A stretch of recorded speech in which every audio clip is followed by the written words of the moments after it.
नमस्कार, बहुत स्वागत है आपका। मैं हूं शरद द्विवेदी और बोलो बोलो मुंह तो खोलो हमारी युवाओं पर केंद्रित इस खास पेशकश में आपका बहुत बहुत स्वागत है। और एक और नया विषय और एनर्जेटिक यूथ के साथ हम आपके सामने हैं कड़कड़ाती ठंड के बीच में।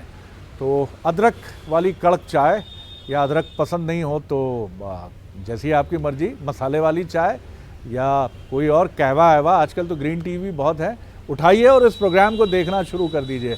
मज़ा आ जाएगा आपको, यकीनी तौर पर कह सकता हूँ। सिर्फ मैं ही उम्र दराज आदमी हूँ, बाकी सब यहाँ यंग बच्चे हैं और बड़े ही प्रॉमिसिंग हैं। उनके विचार सुनकर आपको काफ़ी मज़ा आएगा और मैं भी कोशिश करता हूँ, आप मेरी एनर्जी देख रहे होंगे कि मैं भी उनके साथ कदम ताल करूँ।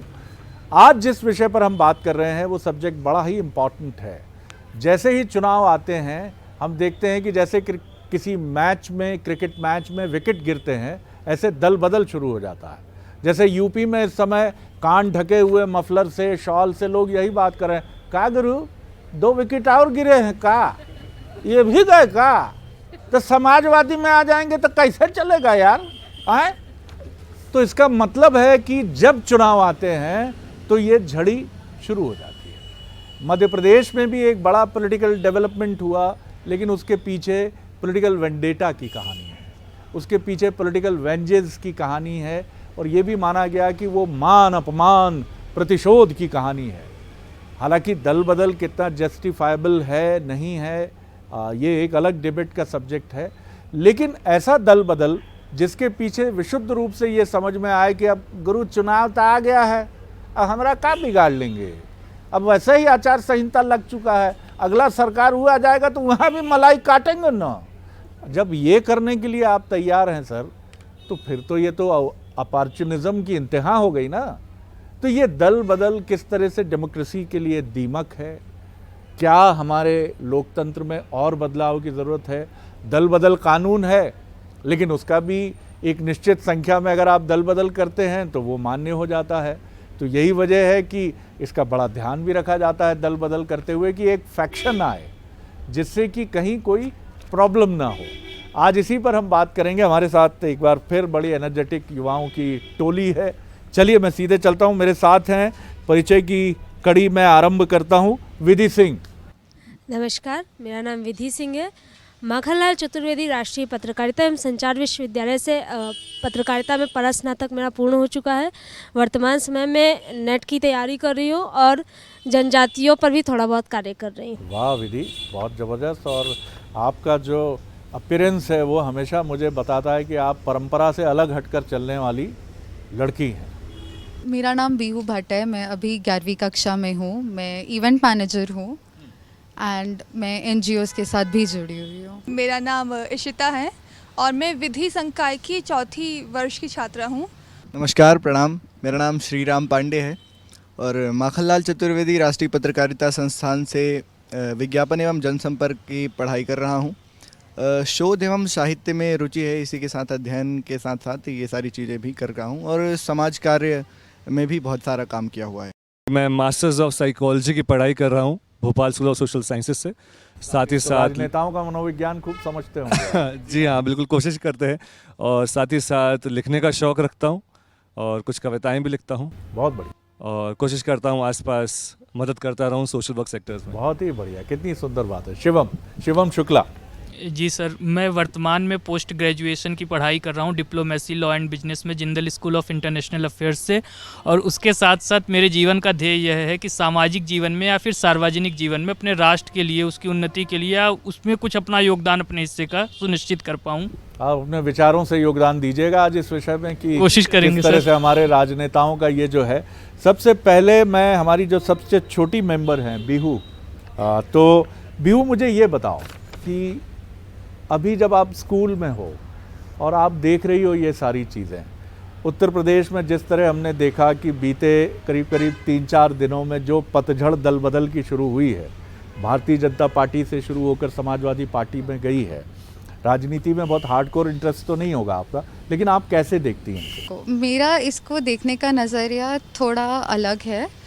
ऐसे कहूँ कि जो इन्होंने रीज़न दिया था दल बदलने का, वो थोड़ा कंट्रोवर्शियल है, लाइक दैट इज़ नॉट जो सीधा स्ट्रेट आंसर हो सकता है कि बिकॉज किसी अंडर कास्ट को वैल्यू नहीं करा गया तो only during the time of elections उन्होंने डिसाइड करा कि वो पार्टी छोड़कर दूसरी पार्टी में जाएंगे।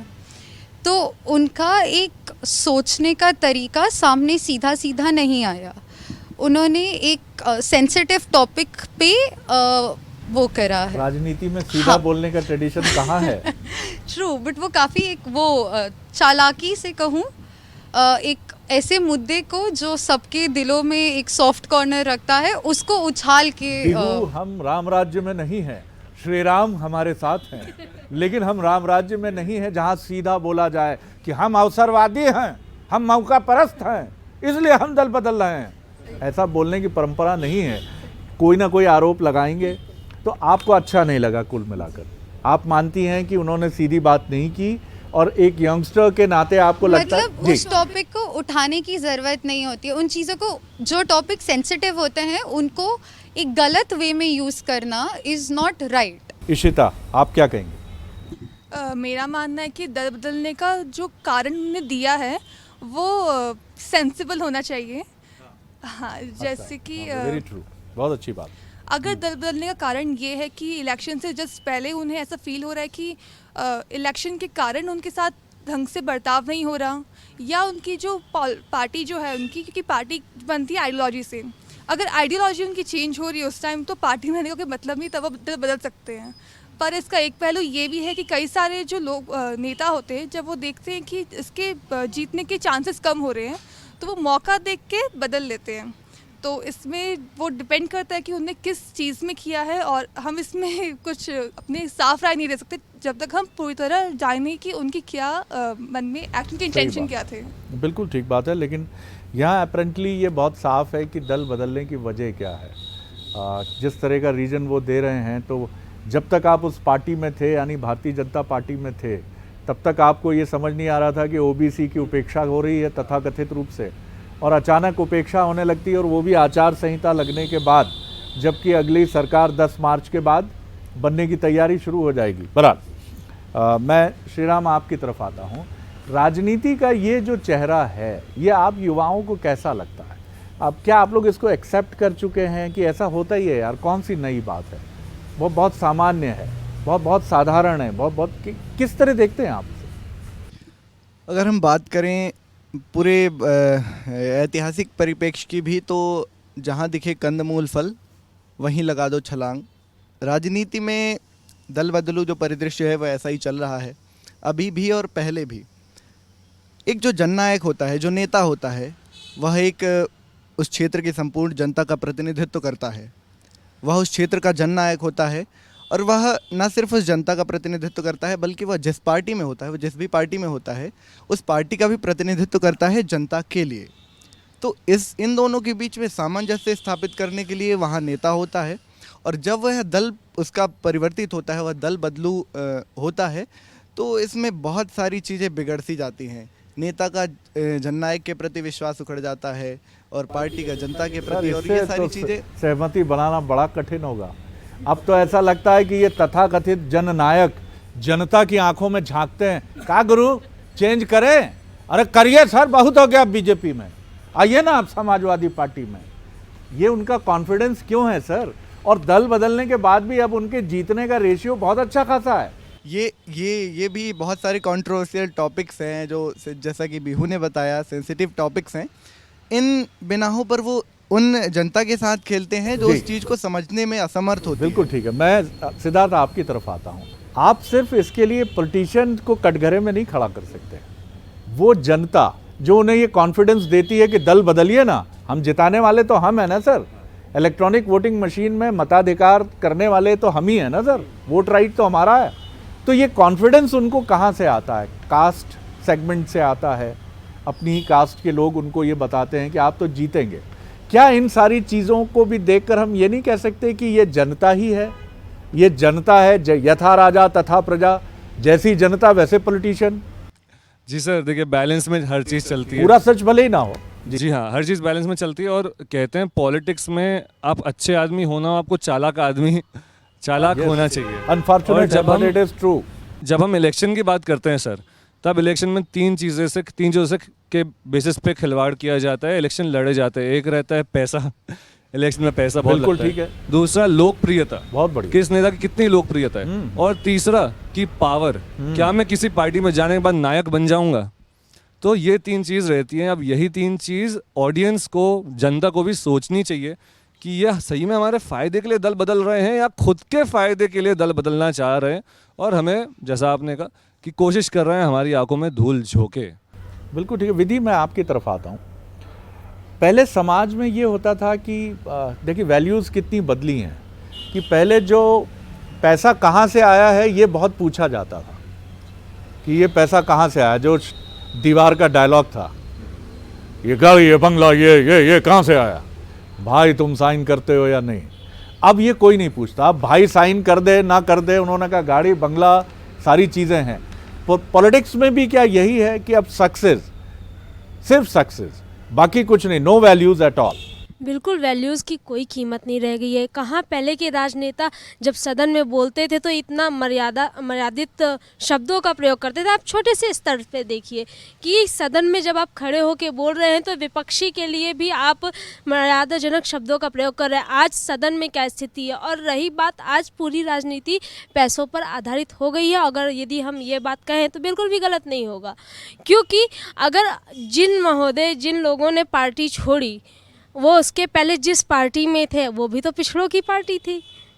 भाजपा से पहले वो जिस पार्टी में थे वो तो पूरी तरह से पिछड़ों की पार्टी थी। बड़ी नाराज लग रही है।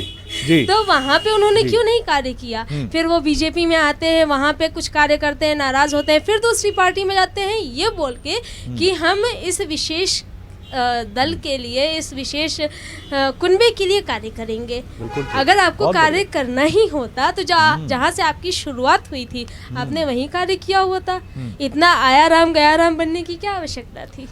लेकिन दुर्भाग्य ये भी होता है कि जो बात हम कह रहे थे, अगर ये सारे लोग फिर इस चुनाव में, हम नहीं कहते, हमारी कोई विश नहीं है कि इनके साथ इस चुनाव में कुछ ऐसा हो, क्योंकि ये लोकतंत्र है and it is up to the public. ये जनता के ऊपर है कि वो क्या फैसला लेती है। लेकिन ये जनता को बताना भी चाहिए अगर वो नाराज़ होती है, जैसे आपने एक प्रतिक्रिया दी। शिवम जी सर, मेरा जहाँ तक दल बदल का मानना है तो मैं उसके लिए भी ऐतिहासिक परिप्रेक्ष्य में जाना चाहूँगा। अगर हम हमारे देश में कोई भी समस्या होती है तो हम अकेले रामायण और महाभारत का ही अध्ययन कर लें तो हमें उस समस्या का समाधान मिल जाता है। तो दो ऐसे प्रसंग रहे हैं जहाँ पे दो बेहद ही चर्चित जो चेहरे थे उस जमाने के रहे होंगे, उनके सामने दल बदल का विकल्प आया था। तो रामायण में हमने देखा कि विभीषण के सामने वैसा एक लम्हा आया था और महाभारत में कर्ण के पास वैसी ही एक स्थिति आई थी। क्या उपमा दिए हैं भाई, आप कमाल कर दिए हैं। जी शुक्रिया सर। तो फिर कर्ण ने, जब उनके पास युद्ध की रणभेदी बच चुकी थी, उनकी माता कुंती उनके पास आई कि आप मेरे ज्येष्ठ पुत्र हो, आप युद्ध में पांडवों की ओर आ जाइए और आप लड़ाई लड़िए और आप इस राज्य के, इस महान हस्तिनापुर की विरासत के उत्तराधिकारी होंगे। लेकिन कर्ण ने उसको इस विनय पे खारिज कर दिया कि उनको अंग देश का राजा बनाने वाले दुर्योधन थे। और जबकि रणभेदी बच चुकी है तो क्षत्रिय धर्म उस समय पर था कि वह अपने सहयोगी का, जिसकी ओर से लड़ाई लड़ रहे हैं, जिसकी ओर उन्होंने अपने शब्द दे रखे हैं, फिर वह चाहे गलत हो या सही। चलिए हम फिर लौटते हैं। बिल्कुल आपने दोनों अच्छे उदाहरण दिए, लेकिन युग का अंतर है। वो युग अलग था, ये कलयुग है। और यहाँ कहा जाता है कली काल में ये सारी चीज़ें, युद्ध और प्रेम में सब कुछ जायज़ है। जिन्होंने भी कहा है साहब वो मिल जाएं एक बार, तो ये सब कुछ जायज़ है वाली जो बात है ना, उनको बहुत सारे लोग ढूंढ रहे हैं। चलिए, ये सवाल भी आपके मन में आता है क्या कि अगर ये दल बदल रहे हैं तो जिस दल को छोड़ रहे हैं वहाँ तो गुस्सा होगा, लेकिन जिस दल में जा रहे हैं वो भी पॉलिटिक्स ऑफ कन्वीनियंस करता है। आइए लाल कालीन बिछाए, कहाँ चले गए थे आप। क्या ये मॉरलिटी नहीं होनी चाहिए कि नहीं हम नहीं लेंगे, आप इस समय आ रहे हैं, हम नहीं, जनता के बीच में क्या ये। लेकिन मैं रामराज्य की बात कर रहा हूँ, श्री राम हमारे साथ हैं, लेकिन क्या राजनीति की ये चीज़ें आपको परेशान नहीं करती कि ऐसे कैसे चलेगा। अगर सीधे तौर पे जो सामने दिखाया जाता है उसमें देखें तो उनके जाने का तो हमें लगता है कि वहाँ एक्सेप्ट कर रहे हैं, आपको आना है तो आइए। लेकिन अगर हम देखें तो उनका भी उसमें लाभ छुपा रहता है कि अगर बिल्कुल ये लोग ठीक आ रहे हैं तो ये हमारे लिए फ़ायदा ही लाएंगे। श्री राम क्या जोड़ेंगे? एक वोटर के नाते मैं अगर इस राजनीति की बात करूं तो मैं तो बिल्कुल भी समर्थन नहीं करूंगा अगर मेरा नेता, मेरा जननायक किसी दूसरे पार्टी में इस संकट की घड़ी में अपने अगर पार्टी को आप छोड़ उस के जाता है। पॉलिटिकल पार्टी के चीफ होते, आप अखिलेश यादव होते तो क्या करते? किस पार्टी के? दल जिस बदलू पार्टी पार्टी को के। एक बीजेपी छोड़कर समाजवादी पार्टी में आ रहे हैं तो आप मना करते क्या कि नहीं आइए चुनाव के समय? अभी आप धर्म संकट में डाल रहे हैं, पर अगर हम पार्टी धर्म की बात करें तो हम तो उनका समर्थन करेंगे कि आप आइए, हम आपके लिए लाल अच्छा कालीन लगा मुझे बिछाएंगे। आपने साफ गोई से ये बात कही। बिल्कुल सर। ये और राज- अगर हम एक वोटर की तरह बात करते हैं तो मेरा बहुत अगर अच्छी जननायक बात, बहुत मेरा ही अच्छी जननायक बात अगर कही ऐसी दल बदल करता है तो मैं जीवन भर उसको कभी भी वोट नहीं दूंगा। मैं नोटा में वोट देने के लिए बिल्कुल। प्रतिबद्ध हो जाऊंगा, लेकिन उसको वोट रिफ्लेक्शन नहीं जनता की तरफ से आना चाहिए सर। बहुत खूबसूरत बात श्री राम जी ने कही। सिद्धार्थ, सर राम राज्य के समय कहावत थी, जान जाए पर वचन न जाए। अभी वो कहावत हो गई, जान जाए पर सीट या पावर नहीं जाए। तो मेरे ख्याल से जैसे कि श्री राम ने सही बात कही बिल्कुल कि सही। अगर एज अ वोटर तो मुझे नहीं, क्योंकि सर अगर एज अ वोटर आप देखें कोई नेता बार बार दल बदल रहा है, मतलब पिछले 5 साल में उन्होंने जो बातें कही अब उन्हें उन बातों का जवाब अलग तरीके से देना पड़ेगा। पहले अगर जिस बातों के सपोर्ट में थे अभी वो अपोज करनी पड़ेंगी। मतलब ओपिनियन ऑफ डिफरेंस तो आएगा ही आएगा वहाँ। मतलब पहले आप जिन बातों पे अपनी ऑडियंस को रिझाने की कोशिश कर रहे थे अब आप उन्हीं बातों पे उस ऑडियंस को भड़काएंगे, तो ऑडियंस आपकी जो जनता है वो यकीन नहीं रख पाएगी। आप बहुत अच्छी प्रेटी बात है। ऑब्वियस। ठीक बात है, क्योंकि यही जनता है। आप बीजेपी की नीतियों की तारीफ करते थे, अब आप जाएंगे इलेक्शन में प्रचार में तो आलोचना करेंगे और जनता फिर भी ताली बजाएगी। तो ये कैसी जनता है? ये बड़ा सवाल तो जनता की तरफ है ना। आप क्या कहेंगी पीयू? दल बदलने की अगर बात रही और उस पे मेरा वोटर के रूप में क्या होगा, उस पे मैं कहूँगी कि जो दल बदलते हैं वो जब जैसा सिद्धार्थ भैया ने कहा कि उनका ओपिनियन चेंज होगा, उस ओपिनियन को जिस वे में मैन्युपुलेट करा जाएगा और अगर आप उससे मैन्युपुलेट हो रहे हो तो वो आपकी फुलिशनेस बताता है। बिकॉज वो जैसा मैंने पहले भी कहा था, मैं उस पर एम्फेसिस दूंगी, बिकॉज वो जो विषय उठाते हैं हर इलेक्शन से पहले, चाहे वो तुम्हारे कास्ट का हो, तुम्हारे रिलीजन का हो, तुम कौन सी जाति को बिलोंग करते हो, तुम कैसे दब रहे हो, तुमको ये बताना कि हाँ तुम्हारा जो है वो तुम धर्म संकट में हो, बाकी दुनिया में सब अच्छे से जी रहे, तुम्हारे ऊपर सब आके वो करेंगे, मारेंगे तुमको। वो भावना कम्युनल हेट्रेड की फैला कर वो करना, और अगर हम उससे ब्रेन वॉश हो रहे हैं तो वो कम्प्लीटली हमारा दिक्कत है।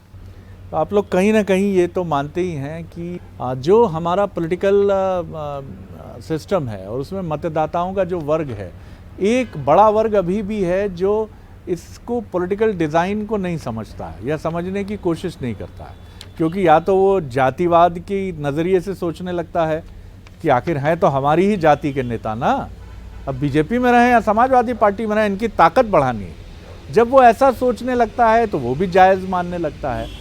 तो करप्शन अगर उधर है, उंगली उधर हम उठा रहे हैं, तो ये 3 उंगली हमारी तरफ भी है, मतदाता की तरफ भी है। सर सबसे पहली चीज़ है, मतदाता की ही भूमिका को हम सिर्फ वह नहीं कर सकते, क्योंकि मतदाता के पास भी सीमित विकल्प होते हैं। हमारे देश में नोटा की अभी भी उतनी प्रासंगिकता नहीं है। तो सबसे महत्वपूर्ण चीज़ है कि पूर्व में भी हमने देखा है कि कई नेता जिनके राजनीतिक चरित्र की हम उपमाएं देते हैं, सीमित उन्होंने विकल्प भी- शब्द आपने किया है सर, ये बड़ा मुझे बड़ा चौंकाया इस शब्द ने। सर। आप क्या चाहते हैं कि हमारे संविधान में कुछ और बढ़ाया जाए? क्योंकि राइट टू रिकॉल पंचायतों में तो किया है, वापस बुलाने का अधिकार चुने हुए प्रतिनिधि को।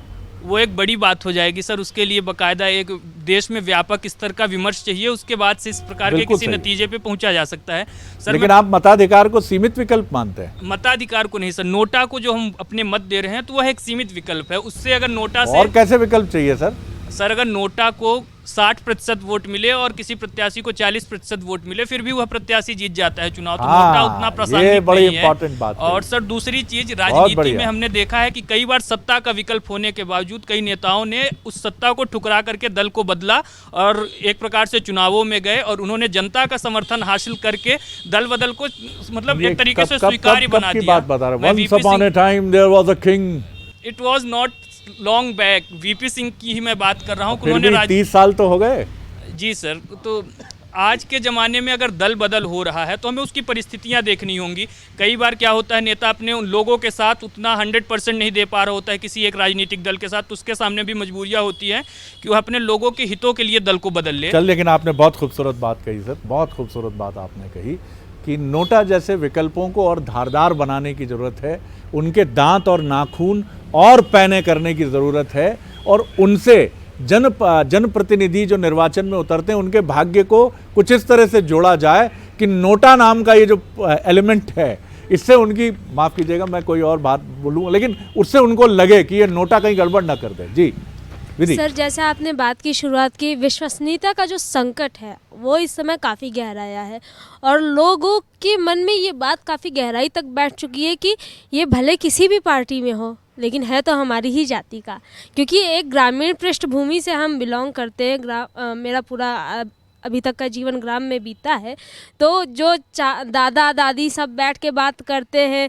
इधर आग के चारों ओर कि अरे उनका जितावे का है, वो जीती हैं तो हमरे ही नलका लाग जाए। वाह वाह वाह वाह वाह वाह, बिल्कुल सही दृश्य खींच दिया आपने। तो ये सब इस तरह की जो बातें होती हैं कि अरे वो ठाकुर रहें ना तो हमने यहाँ इतना काम करवाए रहें, तो ये जो एक ब्रेन वॉश हुआ है जनता का, इससे जनता को निकलने की आवश्यकता है। उसे ये देखना है कि विकास कौन किस तरह से और कितने साफ सुथरे ढंग से कर रहा है। हालांकि संभव नहीं है साफ सुथरे ढंग से, लेकिन तब भी उसमें स्पष्टता होनी चाहिए। विधि, बहुत स्पष्टता से आपने अपनी बात की है और आपने जो दृश्य खींचा, वो चाहे मध्य प्रदेश हो या उत्तर प्रदेश हो, दृश्य यही होता है। अब बुंदेलखंड में कुछ अलग अंदाज में हो जाएगा कि कुछ बात अलग हो जाएगी, बघेलखंड में अलग हो जाएगा, मालवा में अलग हो जाएगा। मैं फिर इशिता आपकी तरफ आता हूँ। कंक्लूडिंग अब हम सेशन की तरफ बढ़ रहे हैं। अब हम बात करते हैं कुछ रिफॉर्म्स जो होने चाहिए। आपको क्या लगता है? एक तो नोटा का बहुत अच्छा, हमारे साथी ने शिवम ने बहुत अच्छा सजेशन दिया कि नोटा अगर और ज़्यादा पैना होगा और ज़्यादा ये चुभेगा तो ये कुछ सुधार रिफॉर्म्स ला सकता है। यानी हमें मताधिकार की प्रणाली में कुछ ऐसी चीज़ें करनी चाहिए कि जैसे हम किसी का इंटरव्यू लेते हैं तो हम देखते हैं, अच्छा शरद जी आपने बहुत जल्दी 5 साल में 3 ऑर्गेनाइजेशंस छोड़ दिए हैं, अच्छा आपने दल बदल भी किया है, तो इसके नंबर्स कटने भी चाहिए। ऐसी कोई भी प्रणाली हम सोच सकते हैं। आप क्या सोचती हैं, कैसे हम अपने डेमोक्रेटिक सिस्टम को जो बहुत मजबूत है लेकिन उसमें जो कुछ चीज़ें चुनौती बनती उनको दूर कर सकते हैं? सर, पहले तो हमें नोटा को ज़्यादा पॉपुलर करना पड़ेगा। आधे लोग जानते नहीं नोटा को, क्या उसे विश्वास नहीं रखते कि अगर मैंने नोटा कर दिया तो उससे क्या होगा, बाकी लोग तो उसे वोट देंगे ही, तो मेरा वोट एक तरह से वेस्ट जा रहा है, ये लोगों की धारणा है। आपने अब तक वोटिंग नहीं की है शायद? नहीं, अभी मेरा कार्ड नहीं बना। कार्ड नहीं बना जी। तो 2023 में तो वोट आपका होगा, 24 में भी होगा जी। अब मेरा तो नोटा को देखिएगा अच्छे से। जी बिल्कुल जी हाँ जी। और क्या? और तो नोटा को पहले हमें ज़्यादा पॉपुलर करना पड़ेगा ताकि लोग समझें ये क्या चीज़ है और इससे उनके मतों का जो वो चाह रहे हैं वो चीज़ हो पाएगी। अगर उन्हें कोई नहीं पसंद और इससे लोग ज़्यादा वोट देने भी आएंगे। ये नहीं होगा कि अंधों में काड़ा आ जाए, कोई नहीं दे रहा तो जो है उसमें से हो जाए। बहुत अच्छी बात। सर, मेरा सोचना है कि दल बदल को हम रोक तो नहीं सकते हैं, जिसको जहाँ अपना फ़ायदा दिखेगा वो वहाँ जाएंगे, भले ही वो पॉलिटिक्स हो कोई सी भी फील्ड हो। पर अगर हम जनता के नज़रिए से देखें, जब हम वोट देते हैं, मैं उस इंसान के लिए उस इंसान को वोट दूंगा कि आप देखिए जाति के आधार पे तो नहीं, मतलब अगर किसी ने मेरे लिए कोई सामाजिक या कोई रिलीजियस स्मारक बनवाया है, अच्छी बात है, पर क्या उस नेता की वजह से, उस रिप्रेजेंटेटिव की वजह से मेरी सड़कें ठीक हुई हैं जिसमें मुझे रोज़ गाड़ी चलानी है? क्या मेरा बैंक बैलेंस सही है? बहुत बढ़िया। क्या हमारे लिए, हमारी आने वाली जनरेशन्स के लिए एजुकेशन अच्छी है? कल को अगर मुझे कोविड में इमरजेंसी में बीमारी हो गया, मेरे भगवान अगर परिवार में से कोई बीमार हो गया, क्या हमारे लोकेलिटी में एक हॉस्पिटल है जहाँ पे इमरजेंसी में हमारा इलाज हो सकता है? ऐसी जो बेसिक रिक्वायरमेंट्स है, क्या वो फुलफिल हो रही हैं? उस पर ऑडियंस को ध्यान देना चाहिए, जनता को, और फिर अपने वोट का सही इस्तेमाल करना चाहिए। जैसा हमारे यहाँ कहा भी गया है सनातन परंपरा में कि अगर झूठ किसी पवित्र उद्देश्य के लिए बोला जाए तो वो मान्य होता है। तो अगर आप जनता के लिए कुछ करने का इरादा रखते हैं तो ऐसा नहीं है कि दल बदल की झड़ी लगा देंगे आप, लेकिन 1-2 बार चल जाएगा सर, लेकिन उसके केंद्र में जनता होनी चाहिए कि साहब अब हमें लगता है कि ये पार्टी हमारे लिए ज़्यादा उपयुक्त होगी। जी, मेरा मानना है कि जैसा अभी जो बात सिद्धार्थ ने कही वो तो होनी ही चाहिए, लेकिन नोटा को धारदार बनाते हुए हमें संवैधानिक संशोधनों पर भी ध्यान देना चाहिए। डिबेट्स होनी चाहिए और इस पर। मेरा ये भी मानना है कि जो हमारा प्रत्याशी है, उस प्रत्याशी से जनता का सीधा संवाद होना चाहिए, ताकि जनता समझ सके और उसके प्रत्यक्ष तौर पे उसका कच्चा चिट्ठा मांग सके कि तुम अब आए हो तो क्या लेकर आए हो। हाँ सही बात है, बिल्कुल। आप क्या जोड़ेंगे पीयू? मैं कहूँगी सबसे बड़ी चीज़ अपार्ट फ्रॉम पॉलिटिकल पार्टीज़ को हम कैसे इम्प्रूव कर सकते हैं, जनता की उससे इस अवेयरनेस फैलाना, चीज़ों के प्रति उनको बताना कि क्या चीज़ें कैसे बोली जा सकती हैं, क्या गलत है क्या सही है। एक बहुत कॉमन टैबू है जिसका इशिता ने बात करा था कि गंदा पॉलिटिक्स को एक डर्टी गेम कहा जाता है। उस चीज़ को अगर हटाएं तो शायद ज़्यादा ओपन माइंडेड लोग और सीधे लोग उसमें घुसें जो सच्ची में देश के लिए कुछ करना चाहते हैं, तो वो पॉलिटिक्स ऑटोमेटिकली सही हो जाएगा। सर वही चीज़ है कि अगर हम ऐसे जनप्रतिनिधियों का चुनाव करेंगे जिनके चरित्र में शुचिता है, वह जनता के लिए वास्तव में कार्य करना चाहते हैं, तो वह इस प्रकार की चीज़ों को तभी करेंगे वास्तव में जब उनको जनता का हित नज़र आएगा। और बाकी दूसरे जनप्रतिनिधि जिन्होंने अभी हाल ही में यूपी में किया है या पूर्व में भी कई राज्यों में करते रहे, तो उनके बारे में तो बाबा गोरख पांडे लिख ही गए थे कि काजू भुने प्लेट में और विस्की के गिलास में उतरा है आज राम राज्य विधायक निवास में। तो इस प्रकार के जनप्रतिनिधियों से हम दूसरी कुछ आशा भी नहीं करते हैं। वाह, तो ये सब यंग जनरेशन है जो अपनी हायर एजुकेशन के लिए महानगरों में है, पढ़ रही है, और इस जमात का, इस युवा जमात का बहुत साफ तौर पर मानना है, वो देख तो रही है और इसे अच्छा भी नहीं मान रही है, लेकिन वो एक ऐसी जनरेशन है जो चुनाव में ना उतर सकती है, ना वो राजनीतिक दलों का कार्यकर्ता बनकर चुनाव में काम कर सकती है, क्योंकि उसके सामने अपना करियर है। और राजनीति तो उसके लिए ऐसा है कि जैसा हम पुरानी 80-90 के दशक की हिंदी फिल्मों में वो माँ को सुनते थे, जब कोई ईश्वर ना करे बुरी खबर सुनते थे तो वो चिल्लाती थी नहीं, कान ढककर दोनों। तो इन लोगों के लिए राजनीति तो बिल्कुल वैसी है कि अगर इनसे कह दिया जाए जाओगे बेटा थोड़ा उस पार्टी का प्रचार करोगे, नहीं, ये सब संभव ही नहीं है। लेकिन जो युवा काम कर रहा है उसके मन में सवाल नहीं है। तो बहुत अच्छे सजेशन सामने आए, बहुत मज़ा आया आप सबसे बात करके, बहुत अच्छा लगा, बहुत शुक्रिया। बोलो बोलो के इस एपिसोड में इतना ही। अगली बार एक और नया सब्जेक्ट लेकर, युवाओं की एक और ऊर्जावान समूह को लेकर आपसे रूबरू होंगे। इजाज़त दीजिए, नमस्कार।